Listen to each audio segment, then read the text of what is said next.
Аузубилляхи минаш-шайтани-раджим. Бисмиллахир-рахманир-рахим. Ассаламу алейкум ва рахматуллахи ва баракатуху. Тема сегодняшняя – это Султановская мечеть города Казани, читает Гарипов Наиль Камильевич, кандидат исторических наук. Мечеть расположена на территории Старо-Татарской слободы, которая в свое время принадлежала Кураишевой слободе. Дело в том, что во время Казанского ханства на территории Казани проживали потомки пророка Мухаммеда, саллаллаху алейхи вассалям, которых называли саидами.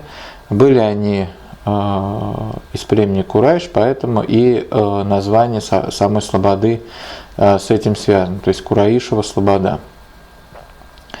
Мечеть построена в XIX веке и построена с напоминанием булгаро-татарских мотивов, да, то есть минарет сильно напоминает малый минарет в городе Булгаре. Ну, 19 век вообще интересен сам по себе. Почему? Потому что именно в 19 веке, когда началась индустриализация, когда татары, скажем так, начали активно участвовать в промышленной производстве, да, то есть стали активно переезжать из деревень в город. Также это повлияло практически на все, в том числе и на стили в архитектуре. Ближе к концу XIX века распространилось широкое разнообразие стилей, где более гибкие архитектурные формы включили в арсенал своих средств всевозможные нетрадиционные для себя элементы, ярко отраженные в архитектуре мечети.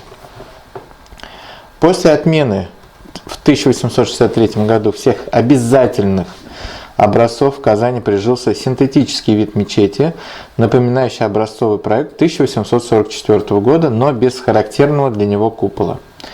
Минареты мечети стали все больше напоминать формы из булгаро-татарских или восточных памятников.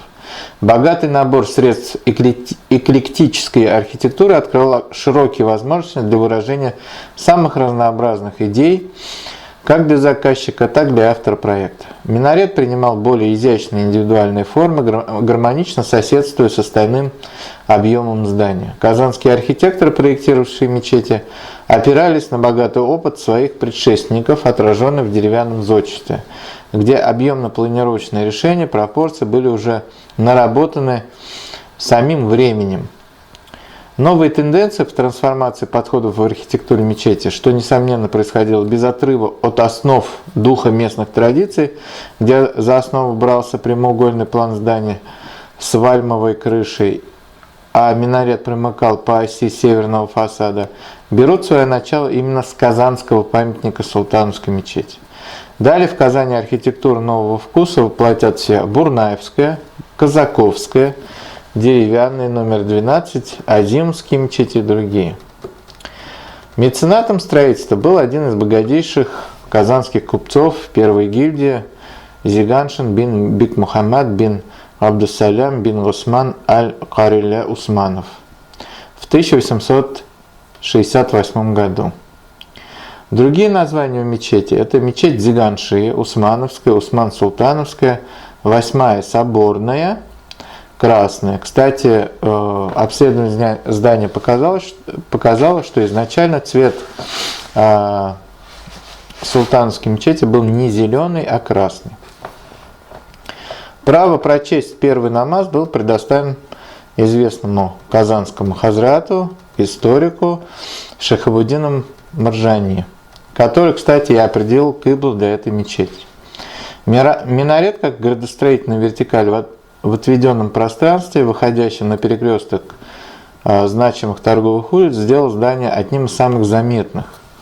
Это вызывающее величественное строение выросло на самой границе татарской части города. Она соперничала с церковью Тихвинской, да, которая находилась по соседству. Понятно, что появление мечети в этом районе вызвало протест со стороны православного духовенства.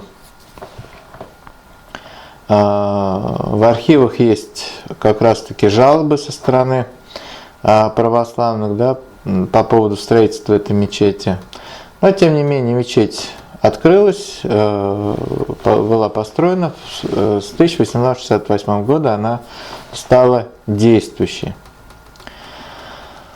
Появление, конечно, мечети, ну, в какой-то мере спровоцировало православное духовенство, и они, ну, скажем так, в какой-то мере понимали, что политика российского государства в корне меняется.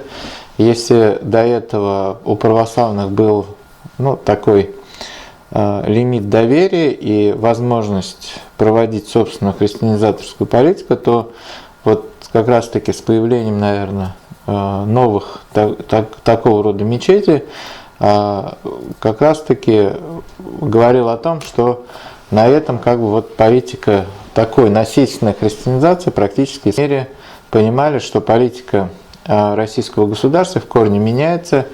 Если до этого у православных был, ну, такой лимит доверия и возможность проводить собственную христианизаторскую политику, то вот как раз-таки с появлением, наверное, новых такого рода мечетей как раз-таки говорил о том, что на этом как бы вот политика такой насильственной христианизации практически была сведена на нет. И православные уже после этого времени начинают уже совершенно другую политику, но тоже связанную с христианизацией, которая была направлена на какие-то новые интеллектуальные формы миссионерства.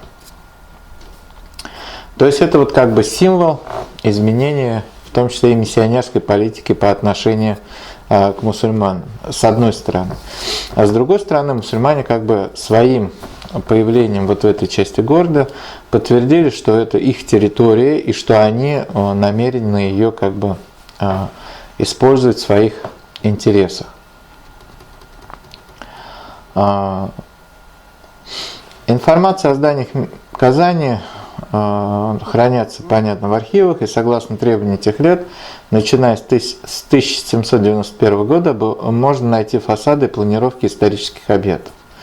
Сохранился и проект на эту мечеть, хотя изображен на чертеже здания узнать довольно сложно. Архитектор, не подписавший своего проекта, осуществил его в совершенно иных формах. Сохранились в неизменности лишь первоначально заданные автором композиционной планировочной основы. Особенно отличается минарет. На проекте он представлен в виде двухъярусной башни, увенчанной небольшим куполом. В натуре же это довольно близкое подобие минарета базарной мечети, мечеть Нурулла.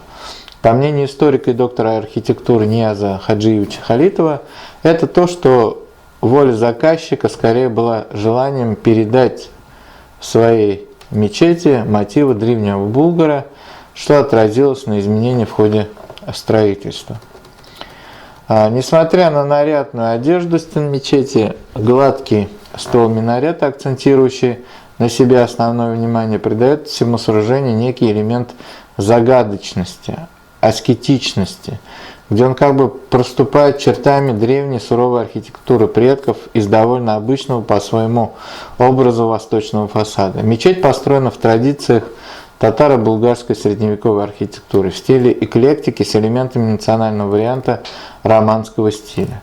Сам же термин «романский стиль» ввел в начале XIX века Аршис де Камон, установивший связь архитектуры XI-XII веков с древнеримской архитектурой. В частности, использование полуциркульных арок сводов. Ислам же, как мощная мировоззренческая система, все наработанное человечеством, не идущая вразрез единобожие, без отчуждения легко принимает и использует.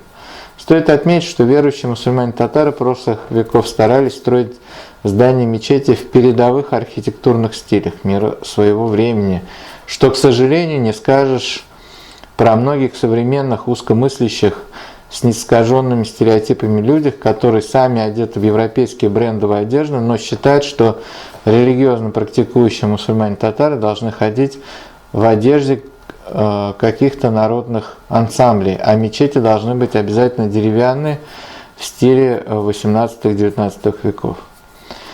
В эпоху огульного атеизма мечеть была закрыта постановлением Центрального комитета Татар-Республики от 11 ноября 1931 года. Утраченный минарет был восстановлен в 1990 году, а здание вернули общине верующих только в 1994 году. Сегодня мечеть функционирует.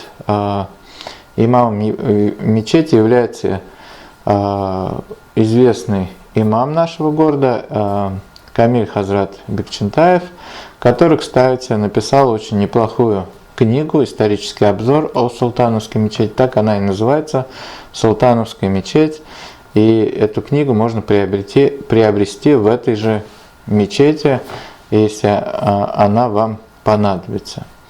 Подписывайтесь на мой канал, пишите мне в личку либо на e-mail nailsattar@gmail.com.